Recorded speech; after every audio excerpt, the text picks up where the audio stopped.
first you have some time to look at questions 1 to 5.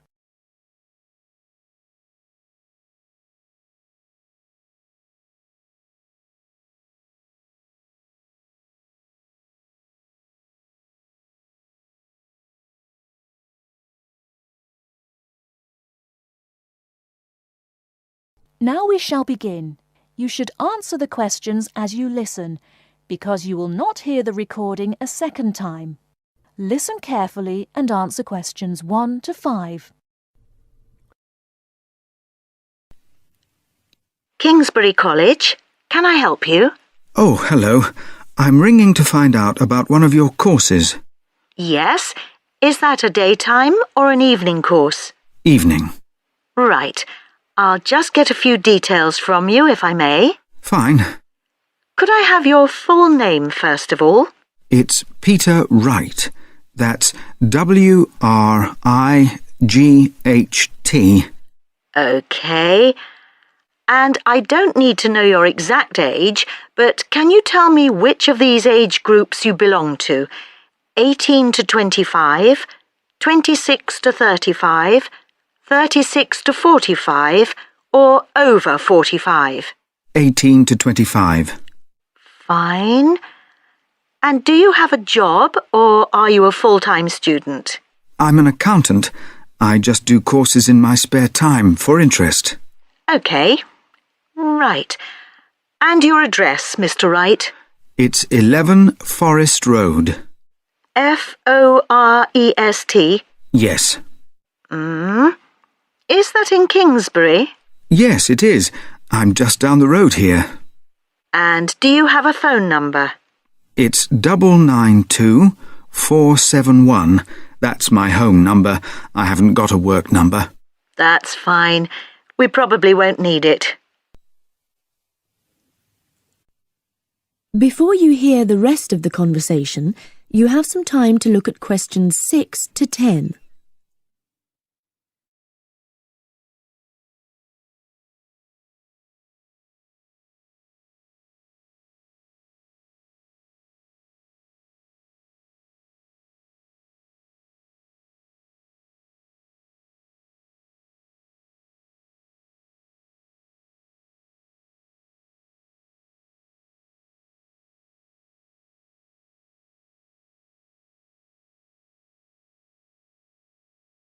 Now listen and answer questions 6 to 10. Now, you want to register for a course. Yes, cookery. Do you happen to know the exact title of the course? We've got Thai cookery on Wednesdays, or Mexican cookery on Fridays, or... Mexican. I'd like to do both, but I'm busy on Wednesdays. OK. Well, you can always do the other one next term, I suppose. Now, do you know when it begins? Is it the 26th of March? That's right. And it's £45 in total. That's including the ingredients. How would you like to pay? Card? Cash? Can I send a cheque? You can, yes, as long as it arrives at least 1 week before the start of the course. OK. And I'll just give you a reference number, if you could make a note of it and write it on the back. Yes? It's CZ943. Yes, got that. Good. Well, there's just one last question. Do you have any special requirements that I should make a note of? Yes, there is one thing. I use a wheelchair. Right, so you need to have access for that. OK. Don't worry, your room is on the ground floor and I'll make sure there are no steps involved. We can always put a ramp in. Thanks. So, we look forward to seeing you on the 26th of March.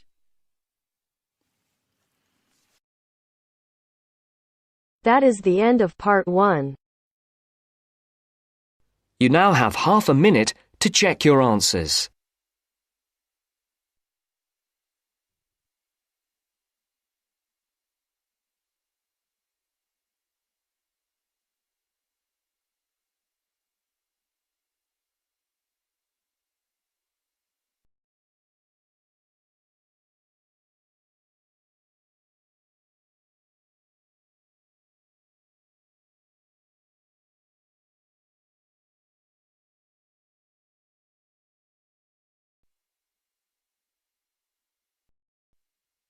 Now turns to Part 2.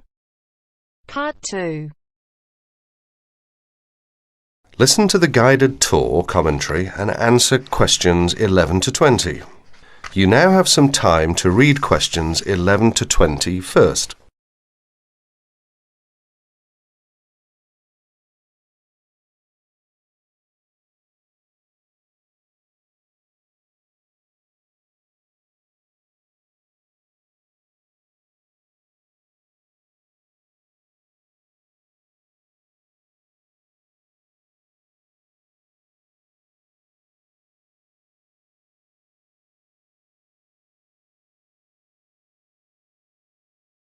Welcome to the library tour.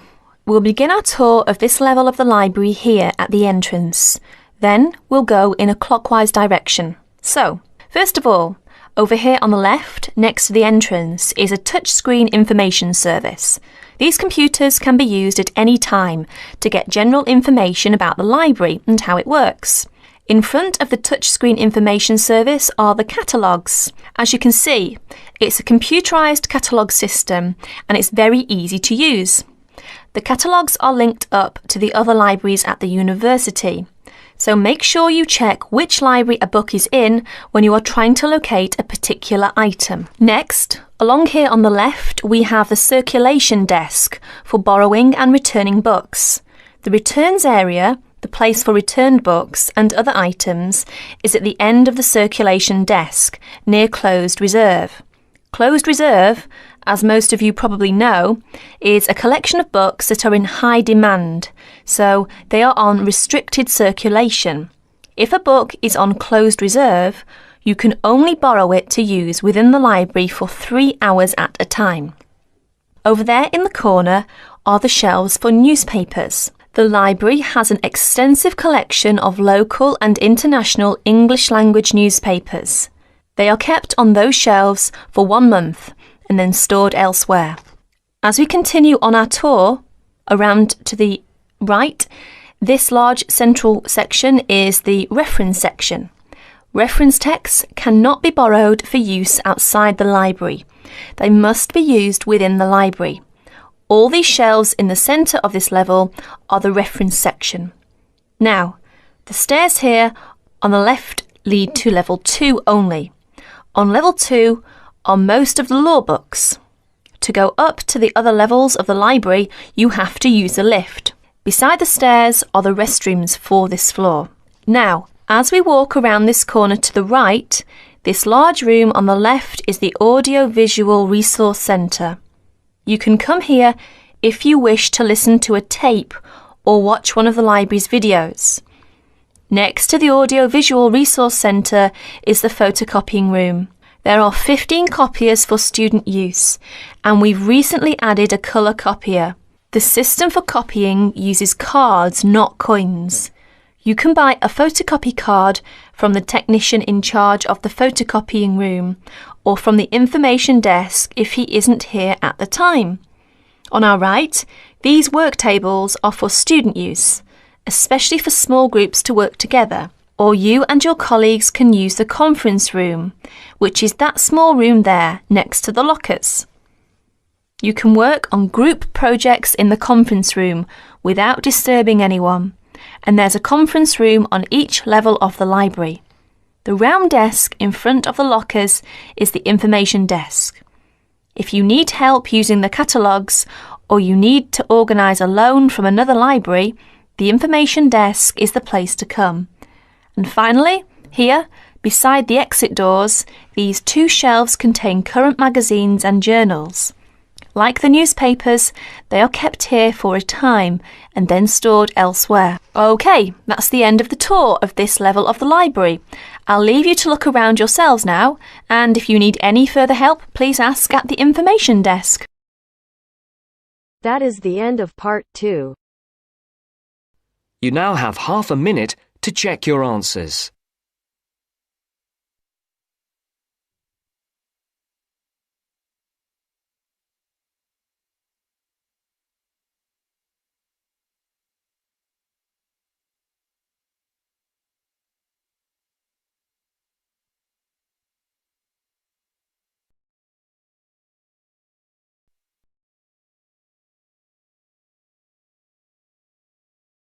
Now turns to part 3. Part 3. You'll hear two university students discussing a social science lecture they attended. First, you have some time to look at questions 21 to 24.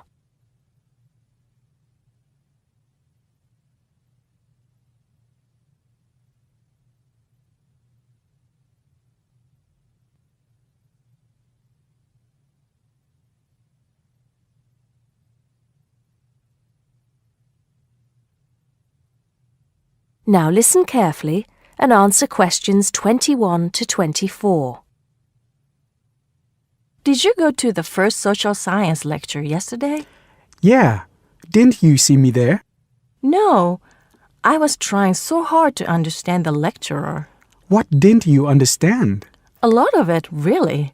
For example, he said we needed to study history as part of the course, but I didn't get why. You probably missed it. He said early on that we need to learn from our past mistakes. Right. But he also said we need to put ourselves in the place of our ancestors. Why is that? I think the point is that it's not enough to know how they lived and what they did. We need to know what they thought. I see. And I've written transferable skills in my notes next, but I have no idea what that means. If you study social science, you learn skills that you can use in a job. Oh, right.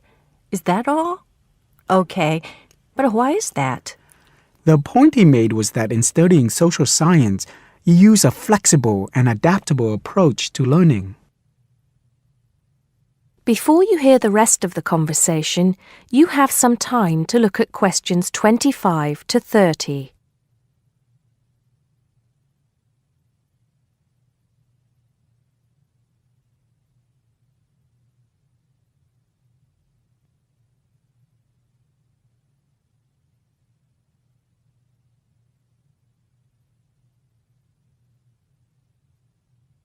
Now listen and answer questions 25 to 30.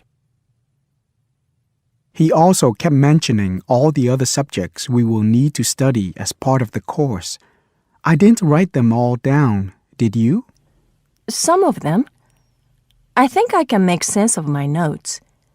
The first one was anthropology, which he said would cover prehistory and archaeology as well. Okay.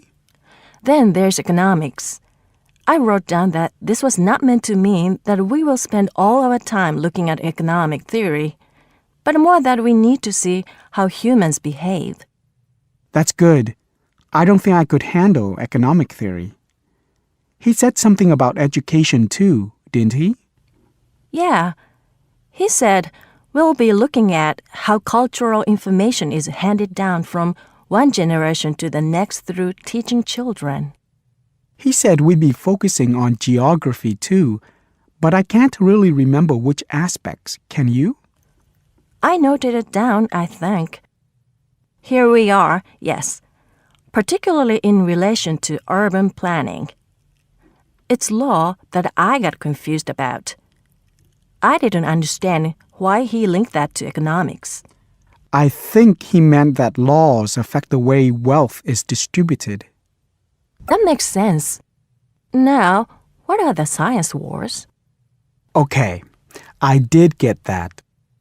The science wars are about how social science collects information. In sociology and social work, and in social science generally, they can only study patterns of behavior and observe. If you compare that to the way scientists work in physics or chemistry, it's very different because they use specific experiments that can be tested and which give concrete answers. Social studies is often accused of being unscientific. That's all. Okay. But it still looks like a good course, doesn't it? You don't have any regrets, do you? None at all. I'm looking forward to it.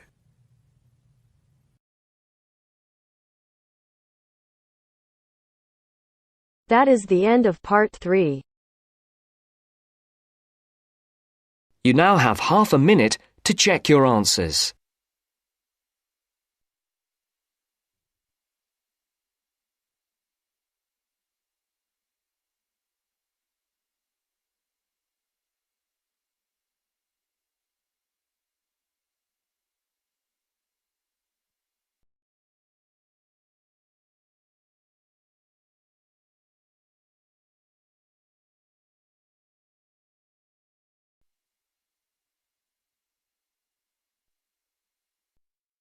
Now turns to Part 4.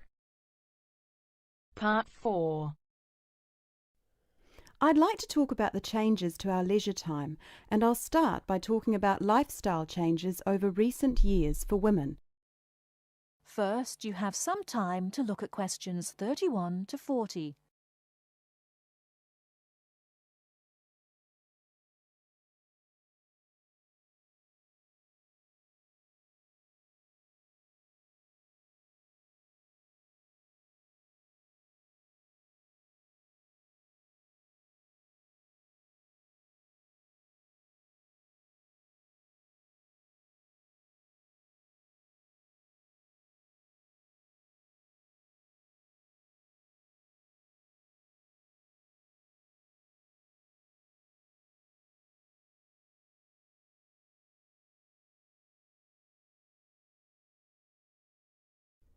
Now, listen carefully and answer questions 31 to 40. I'd like to talk about the changes to our leisure time, and I'll start by talking about lifestyle changes over recent years for women. As we all know, the wife and mother of the family has traditionally been responsible for organising and completing household tasks for the family. However, particularly over the last decade or so, we have seen a greater number of women continuing to work after marriage and returning to work after having children. This has significantly reduced the amount of time available for household chores. The result is that nowadays the majority of people own and regularly use products such as dishwashers or microwaves. The modern family often considers hours spent on cleaning and cooking as a waste of valuable time, and generally we are all interested in finding ways of reducing the number of hours we need to devote to such tasks. While washing machines have long been thought of as necessities by families, nowadays so too are microwaves and dishwashers. These goods can drastically reduce the amount of time we need to spend running our home and increase the amount of time available not only to go to work, but also to spend on leisure pursuits. As society develops and we become richer, we put more value on our leisure time and our possessions. The richer a society, the more demanding it becomes. People are no longer happy to work long hours for little return. Expensive holidays, expensive clothes and cars all become more important the more materialistic the society in which we live. Acquiring things and joining the race of acquisition means that modern society spends a lot of time and money purchasing unnecessary goods. Although expensive and persuasive marketing techniques are partly responsible, the demand for such goods often comes from young professionals, those with the money to endlessly upgrade things simply because a better model is made available. Our obsession with the newest and best products available, while good for the economy, can also have a negative impact on the environment. It is not appropriate to overproduce appliances and overuse electricity to keep these unnecessary appliances operating in our homes. We often forget about the damage we have done to and continue to do to the environment. Others opposed to the overuse of appliances and technology also argue that from a social point of view, over-reliance on gadgets means that people are losing the ability to be creative. Traditionally, it was considered an enviable skill to prepare meals night after night for our families. Nowadays, women are more likely to gain approval from others for their success in their careers than their ability in the kitchen. Along with microwaves have come ready-cooked meals, pre-washed vegetables, and our reliance on takeaway food when we are too busy to cook it ourselves. While there are obvious advantages and disadvantages to our increasingly active buying behaviour and changing wants and desires, it is likely that our desire to purchase labour-saving items will continue. So it is therefore inevitable that production of such goods will increase. We can only hope to educate ourselves and our children to buy goods we need, not just goods that are available, and we must also consider their environmental impact. In short, moderation is the most important word for the future. I thank you very much for coming today and listening. That is the end of Part 4. You now have half a minute to check your answers.